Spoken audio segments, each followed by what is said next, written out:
Michael Maybury Award in 2005 for contributions and achievements to international education. And it's a real sincere pleasure to welcome you back, Rebecca.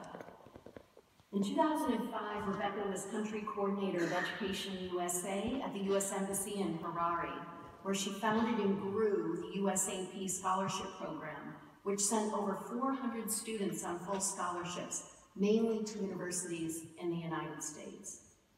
She's now Director of Education Matters, a nonprofit organization based in Zimbabwe, which she founded in 2016 with the aim of matching talent with opportunity. Together with a colleague from Yale, Rebecca also co-founded the Halley Access Network, a membership association of nonprofit organizations in Africa that assists high-achieving but low-income students to help them find the opportunities they deserve. Rebecca's always dreamed of opening a transformative high school exclusively for highly talented students in Zimbabwe, those who are economically disadvantaged. That dream is now coming true.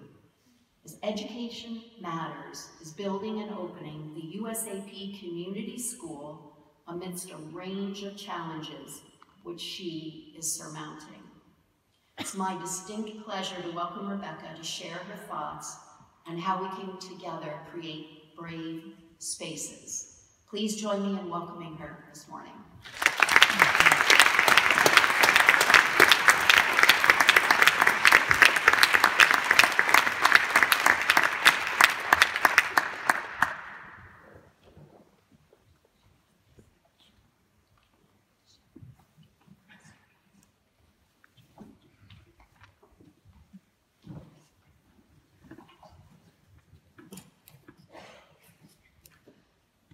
Good morning. Good morning. That's great. I was afraid that since we're not in my part of the world, you would be silent. So I appreciate the response.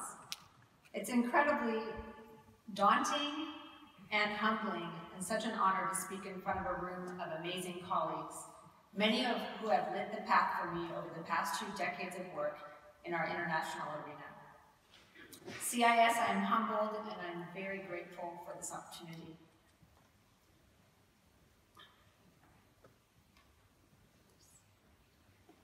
Every day we have a choice to make, a personal and a professional choice. We choose whether to wake up, go to work, and continue to do what we have been doing, perhaps even doing it very well, to maintain the status quo. Or we decide it's time to make a change, one that may take Herculean effort, may ruffle some feathers, or be more complicated and uncomfortable, but a choice which could transform a life. We choose to carve out and inhabit a brave space.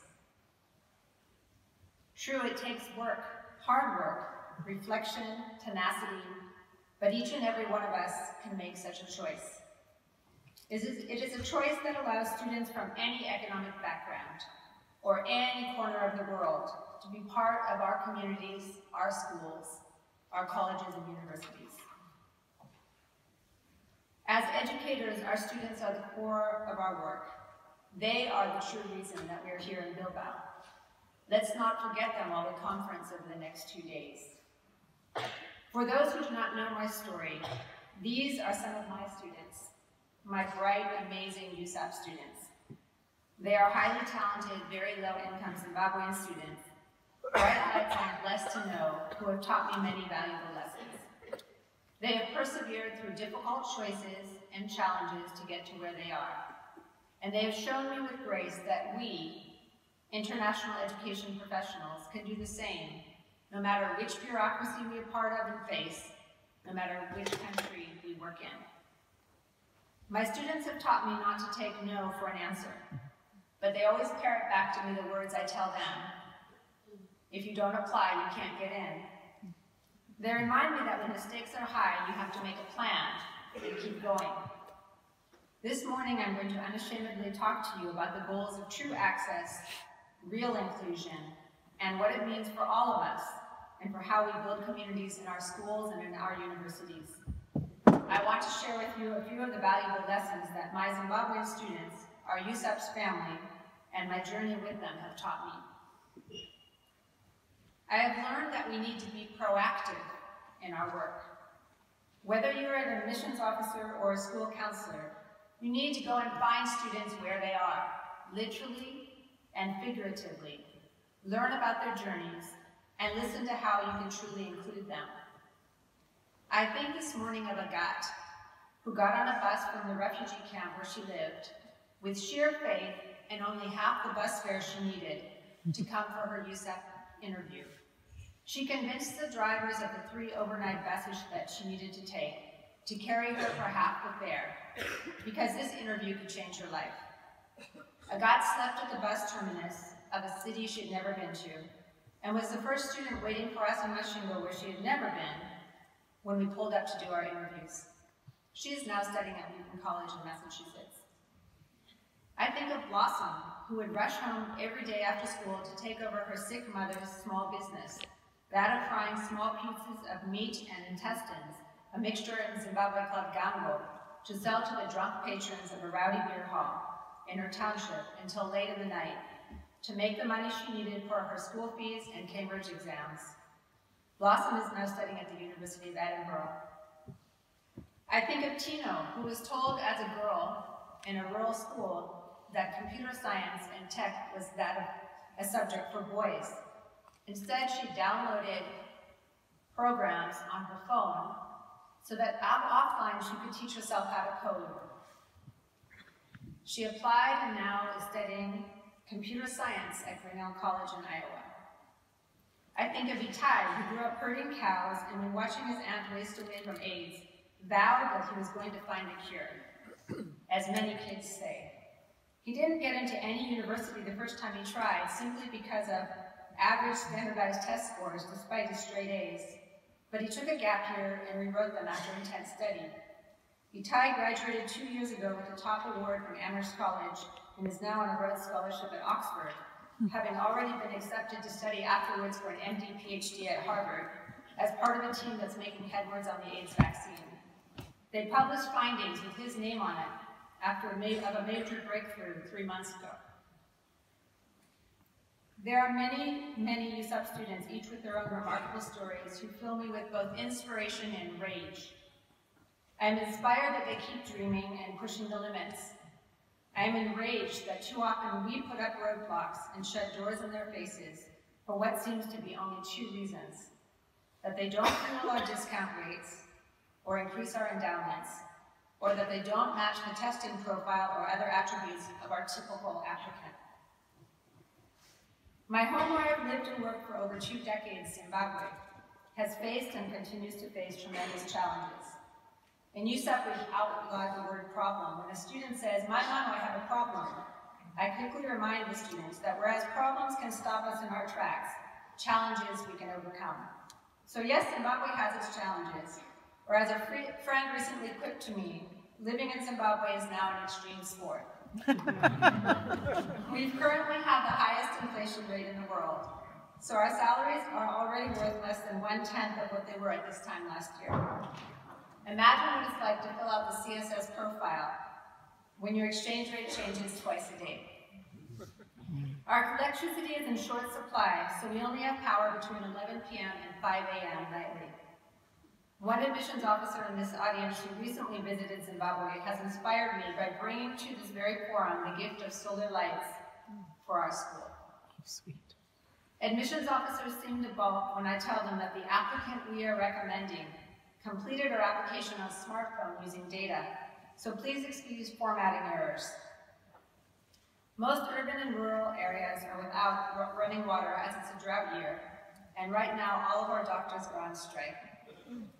Many people have told me we are absolutely crazy to build and launch a high-quality international boarding school in Zimbabwe at this point in its history. The USEP family believes otherwise. They are excited and fully engaged. Fueled by alumni, we have raised dollar by dollar $1 million, and we have 1 more million to go, and go we will until the school is completely built. Ask any international admissions officer who's had the pleasure of enrolling Zimbabwean students, and they will agree with me that we have some of the brightest, most active, and determined students you will ever hope to meet. When I took the risk 5 years ago to leave my secure job at Education USA at the U.S. Embassy and instead start a college access nonprofit, Education Matters, to improve the USAP model, the first move I made was to go beyond paper applications, to go out and find the best and brightest students without options. With my colleagues, we travel all over Zimbabwe to meet students and their families at their schools and in their homes. When the roads can't reach them, we do. In 2 weeks, I'll make another 2,000+ kilometer journey with a teammate around Zimbabwe to interview the 110 finalists from 450 applications for the 45 slots in the inaugural 11th grade class of the USAP Community School. Another lesson, don't make assumptions. From the experience of making home visits, I've learned that families everywhere, no matter whether rural or urban, no matter what the family income or makeup, share the same concerns and have similar questions. Will my child be safe? How often will they be able to come home? What are they going to study? Will they be able to get a job? And do I need to pack a blanket for them to take to college? My students have told me that college can be a lot, that too often they feel like guests. They are so grateful for all of the opportunities, for the funding, for the many resources they are offered, the abundant food, and they don't feel comfortable complaining or asking for more. Sometimes, though, they just yearn to be an integral part of a community and not an invited guest to someone else's space, someone else's home, someone else's culture, someone else's way of being. They don't want to have their accent corrected or their name mispronounced. My students have taught me collaboration. We can start by building our brave space together. In USAP, we begin by getting to know each other's backgrounds, our strengths and weaknesses, our experiences and adversities. We tackle tasks together and learn from one another. We joke and laugh together. We eat together. We change the rules. At USAP, the boys do the dishes, the girls move the furniture. We create a true family. I tell USAP students on the first day they meet one another to look around at each other, that these will be their best friends for life. That is what building a true cohort is about. And though they laugh nervously on that first day, they always agree with me years later that it's true. 2 weeks ago, we had a USAP alum decide to challenge herself by running her first marathon, the New York Marathon. She wasn't so sure how it would go, but a dozen USAP students and alums surprised her all along the route with signs and enthusiastic Shona singing. They weren't going to have her run alone, and they crossed the finish line together. We need not shy away from difficult conversations. In USAP, we discuss hard topics and openly share differences of opinion. We need truly diverse perspectives and experiences on our school and college campuses. We will only achieve such rich conversations when we recruit and enroll students from economically diverse backgrounds, and then support them to feel empowered to share their opinions and their needs. Nelson Mandela was right when he said that education is the most powerful weapon to change the world. Much research backs up this statement by showing how social capital and income level is directly linked to access to higher education. When you work to offer full funding to a talented young person who has no other university option, you truly transform a life, as well as that of a family and even a whole community. This is very different than offering a privileged student one option among a buffet of many delicious university choices. My students have also taught me to listen. We need to privilege diverse international voices and listen to them. We handicap our students when we offer them the bare minimum of what they need to enroll in college, but not what they need to thrive.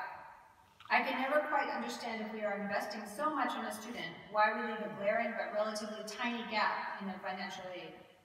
For example, some students work hard in on-campus jobs to cover expenses not provided for in their financial aid, like books and medical insurance. And this leaves them with absolutely no way to raise the funds they need for a plane ticket to visit home. For those of you with your own children, can you imagine sending your child to college and not seeing them for 4 years? What do you think being away so long does to a student's sense of self and identity? Wellness is on everyone in higher education's agenda these days, and it is directly linked to identity and culture, to inclusion, and to the ability to connect back to one's home. What if we were to push to ensure that every international student had the ability to travel home at least once during their college education? It is important that we try to experience another's culture and immerse ourselves in it. When you travel to a new country, take time to get away from the conference or the college fair and really get to know the place, the people, their culture, their food, their values.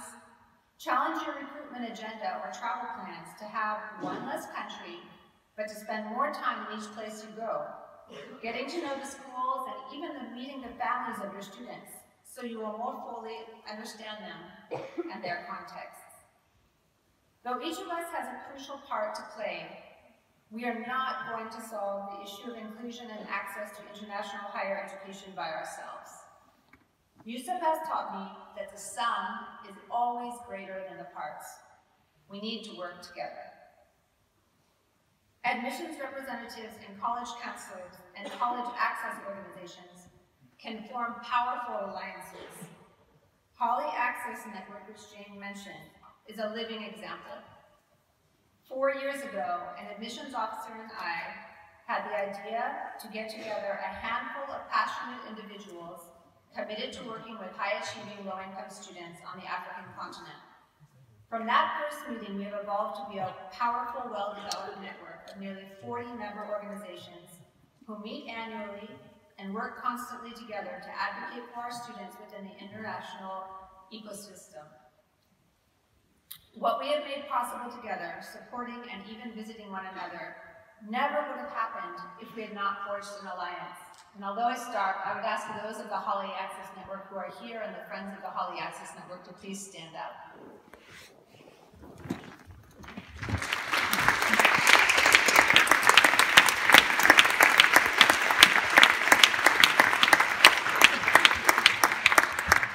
These are my access people.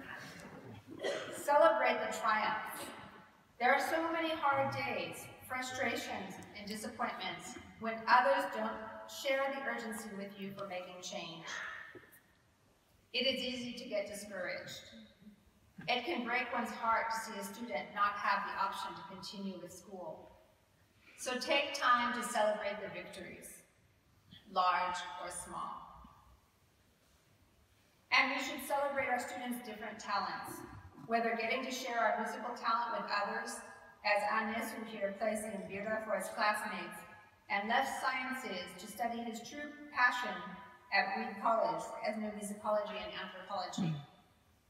Or playing the sport which we love. Munya, who lost his leg to cancer, now plays for the Golden State Warriors wheelchair basketball team, while studying at UC Berkeley. Ultimately, we celebrate each of our students' graduations as the first in their families to finish college.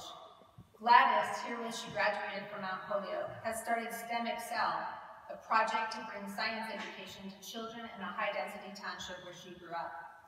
We constantly tell our students that we expect them to go home, not to be part of the brain drain.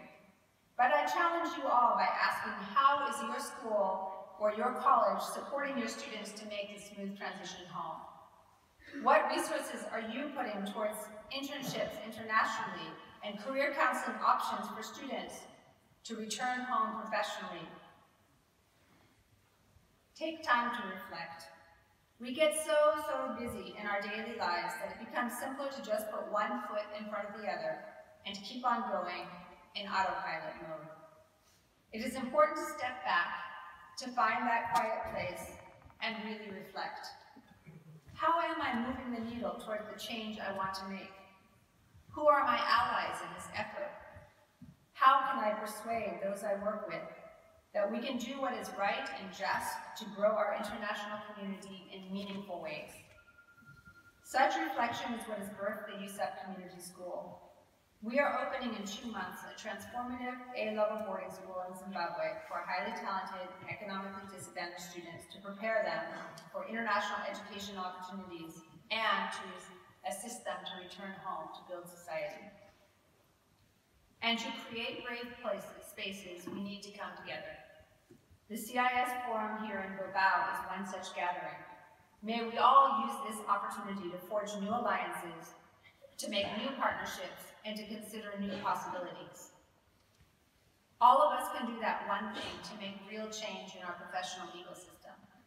Whether we are from Europe or Africa, from the Americas or Asia, whether we work at state-funded or private universities, at international high schools or nonprofit organizations, or we are independent educational consultants, we all can assist high-achieving low-income students to find an educational path.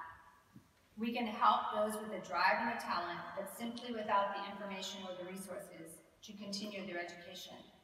In that way, we all can be agents of real change. Every day, we have a choice to make, a personal and professional choice. We choose whether to wake up, go to work, and continue to do what we've been doing, and perhaps have been doing really well to maintain the status quo. Or we decide it is time to make a change. What choice will you make? And now, I close with the poem that inspired this speech, Brave Spaces by Mickey Scott Bay Jones. Together, we will create brave space. Because there is no such thing as safe space. We exist in the real world. We all carry scars, and we all have caused wounds. In this space, we seek to turn down the volume of the outside world. We amplify voices that fight to be heard elsewhere. We call each other to more truth and love.